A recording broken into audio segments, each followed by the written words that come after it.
हरे कृष्ण। आप सभी भक्तों को इंदिरा एकादशी की हार्दिक शुभकामनाएं। आप सभी के जीवन में भगवान विष्णु और माता लक्ष्मी की कृपा सदैव बनी रहे। इंदिरा एकादशी का व्रत हमारे हिंदू धर्म में एक विशेष महत्व रखता है। ये व्रत हर साल अश्विन माह के कृष्ण पक्ष की एकादशी तिथि के दिन रखा जाता है। इस दिन भगवान विष्णु और माता लक्ष्मी की पूजा अर्चना की जाती है। यह एकादशी पितृपक्ष में आती है, इसलिए इसका महत्व और अधिक बढ़ जाता है। माना जाता है कि जो भक्त इंदिरा एकादशी का व्रत अपने पितरों के निमित्त रखता है, उसके पितृदेव प्रसन्न होते हैं, धन धान्य की वृद्धि करते हैं। पितृदेव प्रसन्न होकर पृथ्वी लोक से अपने लोक को जाते हैं और अपने परिवार को सुख समृद्धि का आशीर्वाद देते हैं। प्रिय श्रोताओं, आज के इस वीडियो में आप सभी सुनेंगे इंदिरा एकादशी की व्रत कथा। अगर आप सभी को हमारी ये व्रत कथा पसंद आए तो प्लीज़ वीडियो को लाइक शेयर करें। चैनल पर अगर नए हैं तो चैनल को सब्सक्राइब करना ना भूलें। बेल आइकन को प्रेस कर लें, जिससे आप सभी को हिंदू धर्म से जुड़े सभी व्रत त्योहारों की वीडियोस देखने को मिलेंगी। आइए प्रेम और श्रद्धा भाव से सुनते हैं इंदिरा एकादशी की व्रत कथा। ये व्रत कथा सुनने मात्र से होते हैं पितृदेव प्रसन्न। अगर आप पितरों के निमित्त इंदिरा एकादशी का व्रत रख रहे हैं तो आपको इस व्रत कथा का पाठ अवश्य करना चाहिए। प्रेम से बोलिए भगवान विष्णु की जय, माता लक्ष्मी की जय।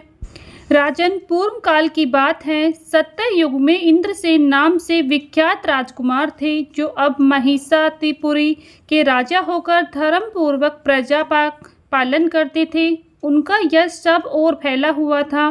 राजा इंद्रसेन भगवान विष्णु को भक्ति में तत्पर हो गोविंद के मोक्षदायक नामों का मंत्र का जाप करते हुए समय व्यतीत करते थे और विधि पूर्वक अध्यात्म व चिंतन में संलग्न रहते थे।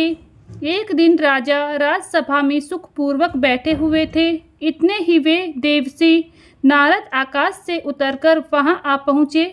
उन्होंने आया देख राजा हाथ जोड़कर खड़े हो गए और विधि पूर्वक पूजन करके उन्हें आसन पर बैठाया। इसके बाद वे इस प्रकार बोले, मुनिश्रेष्ठ, आपकी कृपा से मेरी सर्वथा कुशल है।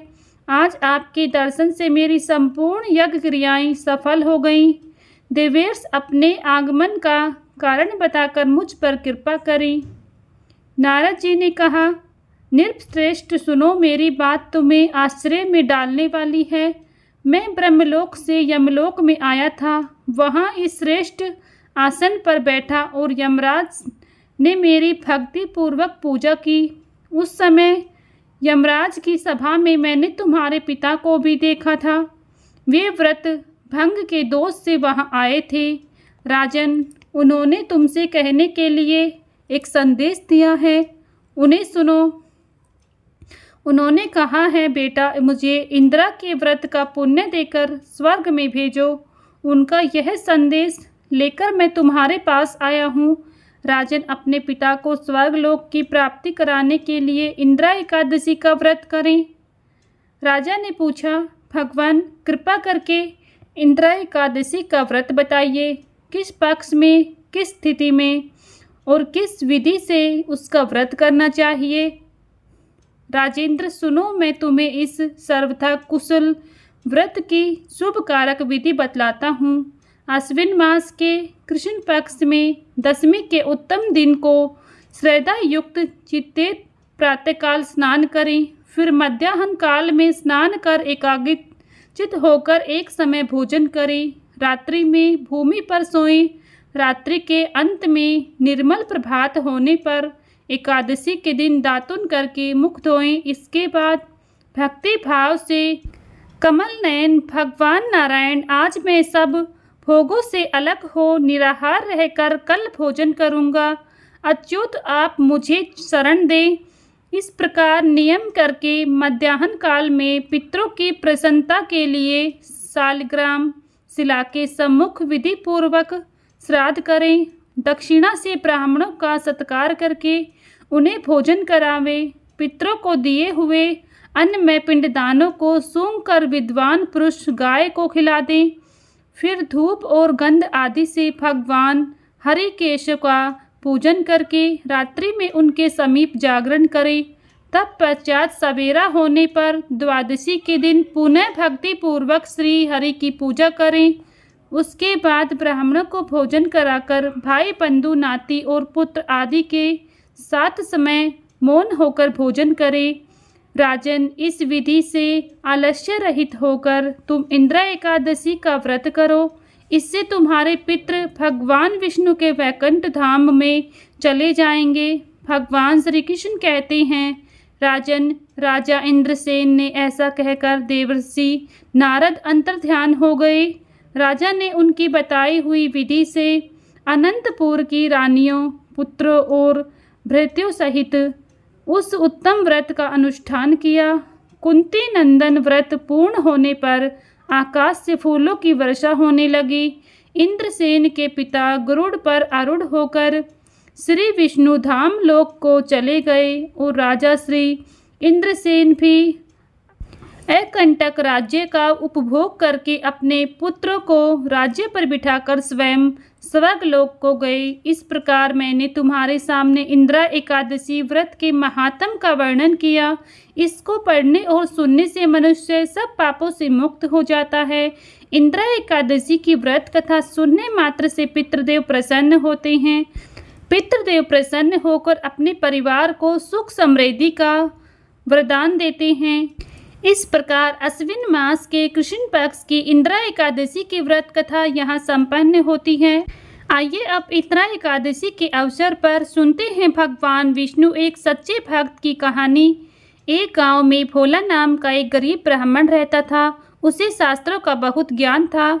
उसके पास गांव का कोई व्यक्ति कुछ पूछने आता तो वह उसकी परेशानी का उपाय बता देता था। एक दिन उसकी पत्नी सुधा ने कहा, सुनो जी, आप जो सबको उपाय बताते रहते हो, यह सब लोगों को मूर्ख बनाते हो या इस सब में कोई सच्चाई भी है? तुम मेरी धर्मपत्नी हो, मेरी शिक्षा पर प्रश्न चिन्ह लगा रही हो। मेरी बात कभी झूठी नहीं होती है। सुधा ने कहा, तो फिर अपने लिए कोई उपाय क्यों नहीं करते? तुम्हें दिखाई नहीं दे रहा है हम कितने गरीब हैं? भोला ने कहा, अमीरी गरीबी की माया तो मेरे श्री हरि जाने, लेकिन एक बात है, उन्होंने आज तक हमें भूखा सोने नहीं दिया। सुधा ने कहा, एक दिन ऐसा भी आएगा कि गांव में आपको कोई नहीं पूछेगा, तब भूखा ही सोना पड़ेगा। इसी तरह भोला भगवान विष्णु की भक्ति में लीन रहकर गुजर बसर कर रहा था। तभी एक दिन उसके पास एक सेठ जी आए। उन्होंने कहा, भोला, मेरे पास बहुत पैसा है, लेकिन सुख भोगने के लिए संतान नहीं है। मेरा क्या कसूर है जो मुझे संतान का सुख प्राप्त नहीं हो रहा है? भोला ने कहा, सेठ जी, आपके पिछले जन्म के कर्मों के कारण आपके घर में संतान नहीं है। पिछले जन्म में आप एक शिकारी थे। आपने एक चिड़िया को मार दिया था। वह अपने बच्चों के लिए दाना लेने गई थी, जिससे उसके बच्चे भूख से तड़प तड़प कर मर गए। इसी कारण इस जन्म में आपको संतान का सुख नहीं मिल पाया है। इस पर सेठ जी बोले, पंडित जी, कोई उपाय तो होगा। भोला, सेठ जी, जब आपके पास कर्म समाप्त हो जाएं, तो आपको यह सुख मिल सकता है। इसके लिए इंतजार करना होगा। सेठ जी बोले, मैं आपका घर धन से भर दूंगा, किंतु मेरे घर में संतान होने का उपाय बता दीजिए। यह सुनकर भोला को गुस्सा आ गया और उसने कहा कि मुझे धन से खरीदना चाहते हो, चले जाओ यहाँ से। उसके जाने के बाद सुधा ने कहा, जब वह सेठ धन देने को तैयार था तो तुम्हें क्या हो गया था? उसे उल्टा सीधा कुछ भी उपाय बता देते। इस पर भोला बोला, श्री हरि विष्णु का भक्त हूँ, झूठ बोलकर पाप की कमाई नहीं कर सकता। यदि तुम्हें मेरे साथ रहना है तो रहो, नहीं तो चले जाओ यहाँ से। यह सुनकर सुधा को बहुत गुस्सा आया, लेकिन वह कुछ नहीं बोली और चुपचाप अपने घर के कामों में लग गई। जिस दिन से वह सेठ जी के गए, उस दिन से गांव वालों ने भोला के पास आना बंद कर दिया, क्योंकि सेठ जी ने पूरे गांव में जाकर कहा कि वह तो लोगों को मूर्ख बनाकर पैसा ठगता है। ऐसी बातों को सुनकर गांव वाले भोला का विरोध करने लगे। कुछ समय के बाद भोला और सुधा की भूखे मरने की नौबत आ गई। तब सुधा ने कहा, मैंने तुम्हें कितना समझाया, लेकिन तुम तो अपने विष्णु भगवान के चक्कर में पड़े हो। अब जब हम जिंदा ही नहीं रहेंगे तो भगवान की पूजा कैसे करेंगे। कुछ और दिन व्यतीत हो गए। अब दोनों से उठा बैठा भी नहीं जा रहा था। वे दोनों अपने घर में लेटे हुए थे। सुधा, लगता है कि मरने का समय आ गया है। भोला, मुझे तो लगता है भगवान से मिलने का समय आ गया है। तू भी आखिरी समय में भगवान श्री हरि का ध्यान कर ले। भोला और सुधा दोनों श्री हरि विष्णु का ध्यान करने लगे। उसी समय भगवान श्री हरि विष्णु उन्हें दर्शन देने के लिए प्रकट हो जाते हैं। इस पर भोला कहता है, भगवान, अब तो हमारे अंदर इतनी भी हिम्मत नहीं है कि आपके श्री चरणों में प्रणाम कर सकें। अब तो आप हमें अपनी शरण में ले लीजिए। भगवान विष्णु कहते हैं, तुम मेरे ऐसे भक्त हो जो बिना किसी लालच के मेरी भक्ति कर रहे हो। इस कारण तुम्हें इसी संसार में रहकर धर्म की शिक्षा देनी है। तभी भगवान विष्णु की कृपा से भोला और सुधा दोनों पूर्ण रूप से ठीक हो जाते हैं। दोनों को भगवान विष्णु आशीर्वाद देते हैं। विष्णु भगवान जी कहते हैं, मेरी कृपा से तुम्हें अन्न धन की कभी कमी नहीं होगी। आज से तुम्हारा केवल मेरी भक्ति करना काम है। ऐसा कहकर भगवान श्री हरि अंतर्ध्यान हो गए। इस प्रकार इस कथा से सीखने को मिलता है, जो भक्त बिना किसी लालच के, बिना किसी स्वार्थ के भगवान श्री हरि विष्णु की सच्चे हृदय से भक्ति करता है, उसकी सभी मनोकामनाएं श्री हरि पूर्ण करते हैं। प्रेम से बोलिए भगवान विष्णु की जय, माता लक्ष्मी की जय। यहीं पर दोनों कथाएं संपन्न होती हैं। अगर आप सभी को हमारी ये व्रत कथाएं पसंद आई हैं तो प्लीज़ वीडियो को लाइक शेयर करें।